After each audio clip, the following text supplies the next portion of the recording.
Hello, so this is our continuation discussion for the last Friday, in which we have discussed already the first three, almost the first three objectives of the chapter three of our reference book. We have explained already the meaning of learning outcome, how is it connected with our institutional program and course outcome, and we also already have stated also the different sources of learning outcome and explain why learning outcome must be considering the needs of the industry. So one of the document, no, just to continue, this is our discussion last time, and one of the document, for example, in teacher education, that teachers should consider is the Philippine Professional Standard for Teachers, which is we call it PPST. No, and it has seven domains, and it has 37 strands. So in during our during the back or the basic education curriculum, the equivalent seems like the equivalent document of PPSD way back in our time is the NCPTS, or the National Competency Base for Teacher Standards.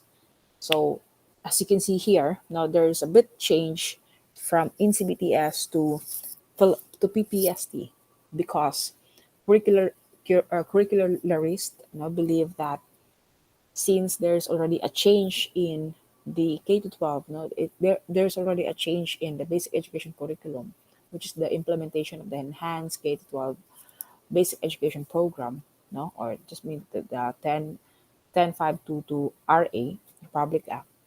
So there was also a need to change the standards for teachers. And that's from the NCBTS going to the Philippine Professional Standards for Teachers. So there are only few changes. That's like the social regard for learning. It can be discussed in the learning environment and the community linkages and professional engagement. And for number four and number five, the curriculum, which stands alone in the national competency base, is merged with planning. So it's curriculum and planning in the PPST. And number five, planning is already omitted, no, in the PPST. So it is just assessment and reporting. So it has again seven domains, and this is also another document in which learning outcome. Now, when you create your learning outcome, can be based, no, or that means to say another source of good learning outcome. So it's as the yellow note here, no? Central to K to 12 reform and places. And at the beginning, the importance of teachers knowing their content and knowing how to teach it. That is for the content, knowledge, and pedagogy. So these are the strand under domain one. So the content, knowledge, and its application within the across curriculum areas down until the classroom communication strategies. So it was also including here is the mother tongue, Filipino and English, in teaching and learning, strategies for developing critical and creative thinking, as well as other higher order thinking skills. So it is important to note that teachers should also apply, make use of the ICT, the information communication and technology, strategies for promoting literacy and numeracy, and research-based knowledge and principles of teaching and learning. So this is the content, knowledge, and pedagogy. Because again, you cannot teach what you do not know. No, that's why combining all this strand in domain number one, you will be equipped teacher. No? Most about more about equipped teacher, if not really equipped. So, for example, in the use of ICT, diba, there was a sudden switch to online when we started when we were locked down, no, because of the pandemic. Most of the teachers who were not into ICT decided to resign because they cannot really cope up with the change, no. So yeah, that's another challenge as well of those yung ginatawag na to, late bloomer in the use of technology. Also, it says here strategies for developing critical thinking skill, critical creative thinking, as well as other higher order thinking skills. It is also important that teachers should know how to develop their students' l- learning skills, especially the critical and the analytical skills that their students have. Because it's not important just to give them the content, no? They should also be, and it's not important to ask questions like what, where, and when. No, it's also important to ask questions how and why. Those questions that will give them, will make them think. No, it's not just giving basic facts. No, will make them think why is this things like this and how is this things like this. Okay, so that's for domain one. For domain two, it talks about the learning environment. So when you craft your learning outcome, you should think of this domain, which is all about the classroom setting. No, not just a classroom setting, but the entire school setting of the child. No, so learner safety and security should be preparing. You should be considering that one. Fair learning environment, management of classroom structure and activities, support for learner participation, promotion of purposive learning, and management of learner behavior. Actually, these are all self-explanatory now, but just to add, it is because the K-12 program, the 10-5-2-2 is no, it's not, sorry, it's not 10-5-2-2, it's 10-5-3-3 now. The Enhanced Basic Education Act. Yeah, it's not 10-5-2-2, it's 10-5-3-3. The Enhanced Basic Education Act now are implementing the K-12 program. So in K-12 program, yun nga sabi ko, we are very student centered, no, learner centered, in a way that even when we craft our learning outcome, it should also be based from them, no? It should be based from what they're supposed to be learning, no? It's not based on what you're supposed to be finishing. It's not supposed on it should not be, it should not be based on what the teacher should be finishing after that specific time. It should be what the student should learn. So with this, making sure that the students are safe and feel secured, promoting fair learning environment, giving a structured classroom in a way that there is the organized, no, hindi chaotic, and we encourage them to participate, to have this purposive learning, no, in which they can contextualize, and if teachers know how to manage the behavior of any type of learner, then we will be able to craft our learning outcome. No?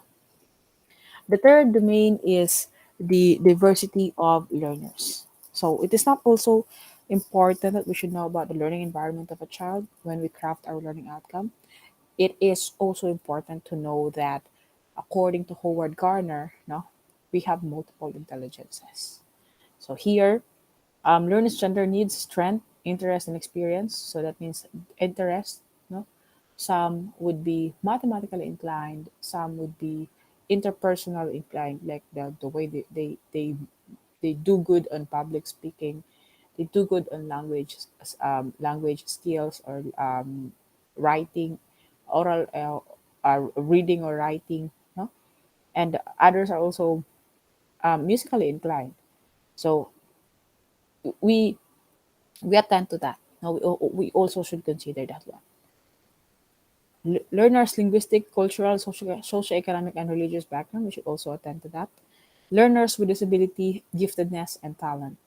So that's why when we craft our learning outcome, no, we should what we call this, have at least a grasp of what type of learner we have. So for example, you will not be making your learning outcome. No, you will not be providing 5 learning outcome in an hour if you have let's say, average student, or below average student, if you know that they cannot understand, or it's impossible to, it's not that they cannot understand, no, or it's impossible to discuss two to three learning outcomes.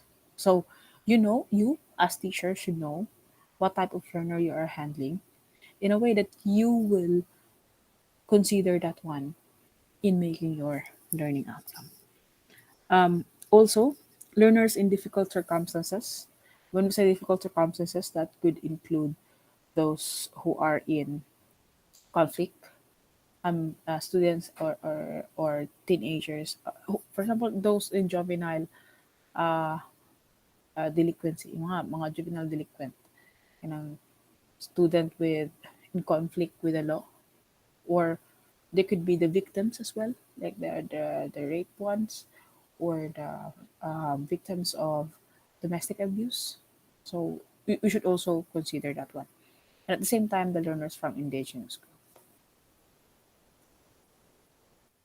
The main number four naman, that under PPST, in which we should also consider in making our learning outcome, is the curriculum and planning. No, so uh, we should know that these are the strands: planning and management of teaching and learning process, learning outcomes align in the learning competencies, relevance and responsiveness of learning programs, professional collaboration to enrich teaching practice, and then teaching and learning resources, including ICT. So we should know that, um, I would just like, what to call this, emphasize now 4.4, no, professional collaboration to enrich teaching practice, because when, although you can plan naman your teaching guide or teaching plan with in your own lang, like individual lang, but then again, it is better if you would be collaborating with the other teachers, no, in a way that they can share your experience, you can share your experience, those effective ones to you, and also they might also be giving you tips, for example, uh, effective tips of doing, or during the classroom management, no, during the handle of classes, effective ways in, like, for example, recording their quiz, no, or whatever is that, no, that would help you make the teaching and learning process smooth as possible. Of course, teaching and learning resources, including ICT, that's also one way of, part of the curriculum and planning, no? Then the main five naman is the assessment and reporting. It also has four strand. So, design, selection, organization, and utilization of assessment strategy, monitoring and evaluation of learner progress and achievement, feedback to improve learning, communication of learners' need, progress and achievement to key stakeholders, and use of assessment data to enhance teaching and learning practices and program. So, as a teacher, you are expected to be doing this one. No? You create your own TQ. Well, you should create your own TOS muna before the TQ. You monitor them, you give them feedback, you communicate with them, especially with their parents if there's need to be addressed. Example, low performing gyapon sila, bisag nag-remedial na ka, then you have to talk to their parents. And of course, the use of the previous assessment, no, to enhance the teaching and learning practices. So it is not just on the part of the learner who should be improving, no, we should also improve in our own. For example, say when I was in first year of teaching, I had this, like, I'm thinking that they should learn this, they should learn this, like that. And medyo taas po ako ang standard when making the TOS, and that when making the TQ, the test questionnaires. And then later on, I found out that even if I am gonna If even if I'm gonna decrease the speed of my discussion, and they will all agree that they have understood the discussion. When we reach the quiz part or even the unit test, they still get failed, no? Even if it's a multiple choice pre-calculus exam. So that's when I tried to reflect. I did reflect, and then and it's like, oh my god, it's maybe it's the construction of the question, or maybe it's the difficulty of the question, no, that hinders them to get the correct answer. So from that time, what I did, no, to improve my teaching and learning process, especially on the part of assessment, what I did was I only give the questions, no, na na discuss namin, and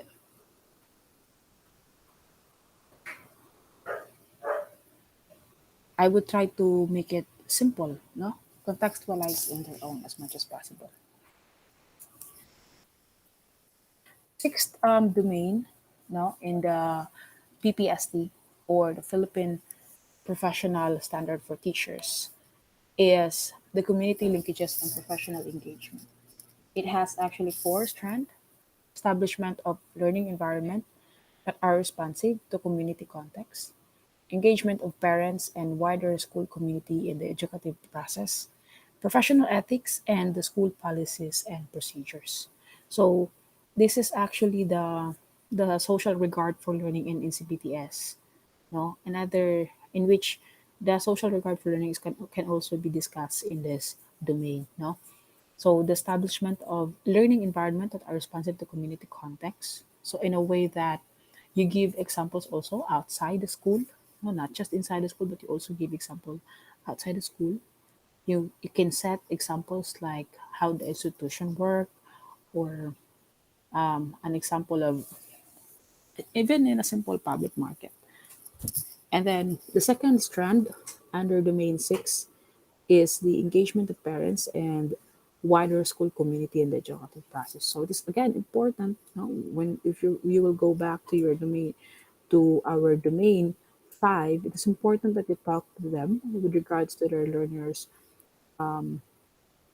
We call this learners progress. No, to their children's learning progress. So making them also engage in activities like example would be the brigada, no, na ginagawa before the school year. That's also an example of community linkages, no, or being or letting the parents be part of the school activities. For the sixth, for the third and fourth strand, which is the professional ethics and school policies, these are all in a part of teacher. No, we well, you're actually governed with if you're in the basic education, you're governed with sa public, you're governed with the Magna Carta for teachers and professional. Ano, that we have the as a set of ethics code for teachers now, and of course, you should also adhere to the school policies that is that you have now when if you will be what we call this one employed no, in the near future. The seventh domain of PPSD is the personal growth and professional development. It has five strands. It talks about the philosophy of teaching, dignity of teaching as profession, professional links and with colleagues, professional reflection and learning to improve practice, and professional development goals. So these strands, no, for example, one and two. This is more of a personalization of your view of teaching. And 7 to 4, no, it is interacting with your colleagues. In summary, no, when teacher formulates his or her learning outcome, it takes into consideration the needed documents such as the program outcome provided by the CHED, especially in the CMO or 74 to 80, or CMO Order 74 to 80 series of 2017. And this document that we have discussed earlier, and the curriculum guide provided by the DepEd. These are now the characteristics of good learning outcomes. We actually have seven here. No? So let's start with one. Number one, good learning outcome are centered on student and on the learner, or on the learner. So again, since we are already in a K to 12 curriculum, and one of the features of K to 12 curriculum is that it is student centered, it is important that we formulate our learning outcome in considering our type of learners. No? As I mentioned kanina, you will not be making four outcomes in an hour if you know that it is impossible for your students to achieve those outcomes. Number two naman is good learning outcomes are based on aligned with institutional program and course outcome. So, di ba nga, learning outcome is a specific one. So, it is important na naka-align siya doon sa school, vision and mission, sa unsay gusto mo ba, unsay outcome sa program. Example, in teaching education program, you're expected to be equipped with all the theories in delivering the discussion, or no, in preparing, delivering the discussion up until assessing the learner's progress. And it is in aligning learning outcomes with institutional outcome that educational institution realize their intended institutional outcome. So, therefore, ang ibig sabihin nito, when learner outcome or the learning outcome is being attained, then it is expected also that the higher outcome, no, can also be is would also be a attained, no, at the end of the day. Because if we're going to go back doon sa triangle, yung the specific one is the learning outcome, and then we have the course outcome or the subject outcome, we have the program outcome, and then we have the institutional outcome. So that means attaining the lower part, no, would mean attaining the peak one, the general one, which is the institutional outcome. Third characteristic naman of a good learning outcome is that it is based and aligned with the local and national and international trends of issues. So, uh, you know already that the world is changing now, trend is changing. There are already new technologies that we have now. Important part is that in a social reconstructivist point of view, no, schools should be innovators. No, we expect they are expected to help address social problems. That's just like that's why doing research is important, and it is necessary for learning outcome to be based and aligned with the current issues. No, so that's number three. Number four naman is good learning outcomes are known and are well understood by both student and faculty. So, because if we're going to mention, go back to number one, no, good learning outcome is a student or learner centered. Therefore, it is a must that they should understand it, no, before the start of the class. They should know it and understand it. Kasi sometimes we tend to use ano, anong difficult words, no, and that's why we should what we call this, refrain, no, from using mga jargon na words, because that would hinder them from understanding, what's the really meaning, what's the intended outcome of this, for example, of this discussion. So again, OBE and OBTL, the teacher starts the lesson with a clarification of the learning outcome. So that's why also, aside from using simple words, you should also be giving them, before you start the class, you should also be giving them those objective. You should be flashing them on the screen, or writing them on the left side of the screen board, or stating them in verbal, in a way, that they will know, and they should understand first before going to the class discussion. The fifth characteristic of good learning outcome is that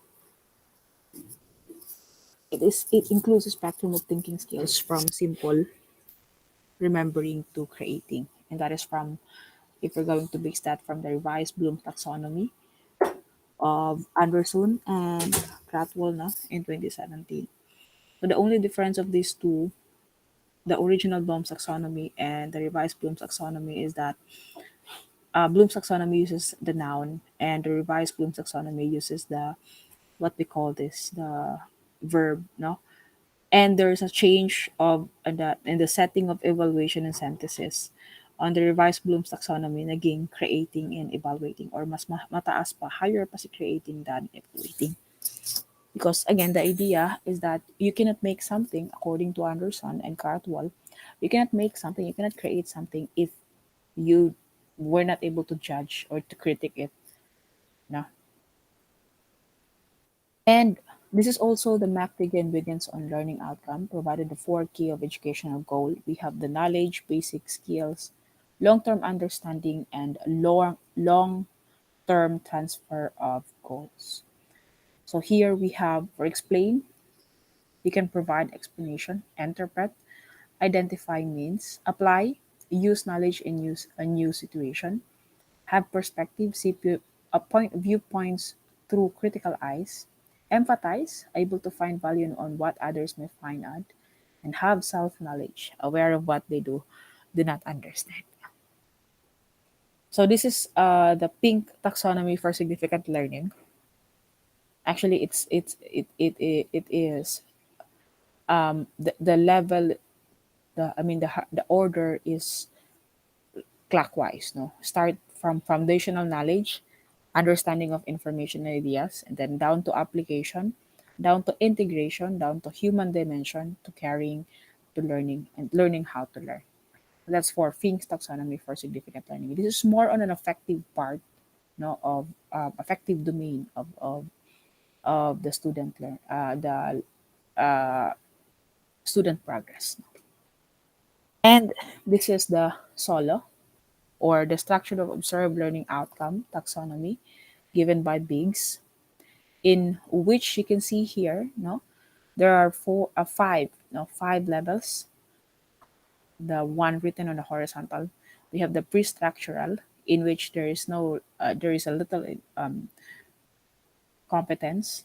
Unistructural, in which there's already one relevant aspect in which they can identify, name, follow, simple procedure. And multi-structural, we have several relevant independence aspect. So they can combine, describe, enumerate, perform serial skills, and list.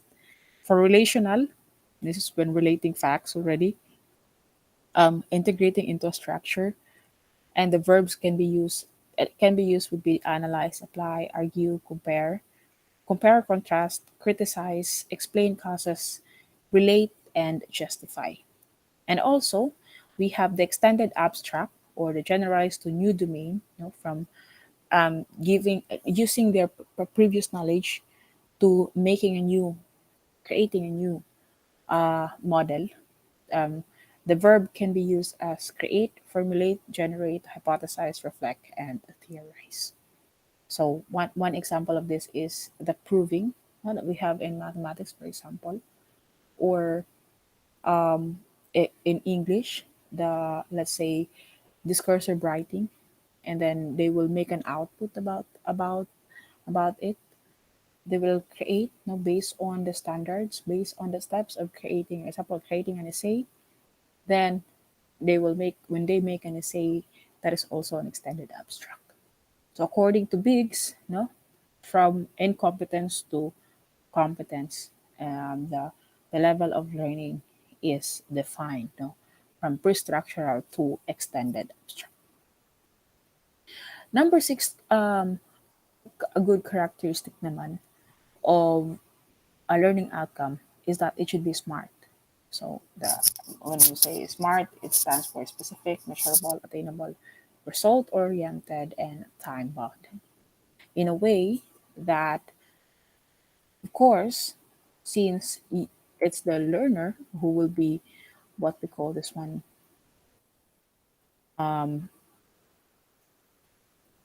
assess, no, at the end of the class discussion or at the end of the learning session, then it should be the outcome should be in behavioral terms, no, na we know that that is very specific.